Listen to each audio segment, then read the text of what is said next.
Hello. അപ്പോൾ ഇന്ന് നമുക്ക് ഉച്ചയൂണിൻ്റെ പരിപാടികൾ നോക്കിയാലോ. അപ്പോൾ രാവിലെ തന്നെ പച്ചമാന്തൽ ഇട്ടിട്ടുണ്ടായിരുന്നു കേട്ടോ. അപ്പോൾ നമുക്കൊന്ന് ഫ്രൈ ചെയ്യാനായിട്ട് ചെറിയുള്ളി, വെളുത്തുള്ളി, ഉപ്പ്, അതേപോലെ പെരിഞ്ജീരകം, മഞ്ഞൾപ്പൊടി, മുളക് പൊടി, പിന്നെ പച്ചക്കുരുമുളക് ഇതെല്ലാം കൂടി ഇട്ട് അരച്ചിട്ട് മീനിൽ പുരട്ടി വെച്ചിട്ടുണ്ടായിരുന്നു കേട്ടോ.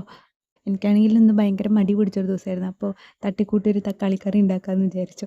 പണി പെട്ടെന്ന് തീർക്കാൻ വേണ്ടിയിട്ട് കറിയും മീൻ വറുക്കലും കൂടി ഒരുമിച്ച് ചെയ്യാമെന്ന് വിചാരിച്ചു കേട്ടോ. തക്കാളി കറി ഉണ്ടാക്കാനായിട്ട് കടുക് പൊട്ടിച്ച് ഉള്ളിയും പച്ചമുളകും അതേപോലെ കറിവേപ്പിലൊക്കെ ഇട്ടിട്ടൊന്ന് വേഗം വെച്ചു കേട്ടോ. അങ്ങനെ മീനൊക്കെ വറുക്കാനായിട്ട് വെച്ചു. അപ്പോൾ ഉള്ളിയും പച്ചമുളകൊക്കെ നല്ലപോലെ വെന്ത് വന്നിട്ടുണ്ടായിരുന്നു. അതിലേക്ക് ഇനി നമ്മൾ തക്കാളി ഇട്ട് കൊടുക്കണം. തക്കാളി ഒന്ന് വെന്ത് കിട്ടണം കേട്ടോ. അപ്പോൾ എന്തായാലും തക്കാളി വേവുമ്പോഴേക്കും നമുക്ക് അങ്ങനെ മീനൊക്കെ മറിച്ചിട്ടു. നമ്മുടെ തക്കാളി നല്ലപോലെ വെന്ത് വന്നിട്ടുണ്ട് കേട്ടോ. അതിലേക്ക് ഇനി നമുക്ക് കുറച്ച് മഞ്ഞൾപ്പൊടിയും അതേപോലെ കുറച്ച് മുളക് പൊടിയും കൂടി ഇട്ട് കൊടുക്കാം.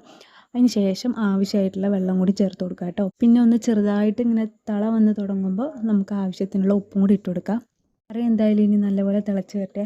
ഈ ടൈമിൽ ഉപ്പൊക്കെ കുറവുണ്ടെങ്കിൽ നമുക്ക് ഉപ്പൊക്കെ ചേർത്ത് കൊടുക്കാം കേട്ടോ. എന്നെപ്പോലെ ഇടയ്ക്ക് മടിയൊക്കെ വരുന്ന ആൾക്കാരാണെങ്കിൽ പെട്ടെന്ന് തട്ടിക്കൂട്ടി ഉണ്ടാക്കാൻ പറ്റിയ കറിയാണ് കേട്ടോ അത്. ഇതുവരെ ഈ കറി ആരും ട്രൈ ചെയ്യാത്തവരുണ്ടെങ്കിൽ ഒന്ന് ജസ്റ്റ് ഒന്ന് ട്രൈ ചെയ്ത് നോക്കണേ. അടുത്തൊരു വീഡിയോ ആയിട്ട് കാണുന്നതിലേക്കും ബൈ.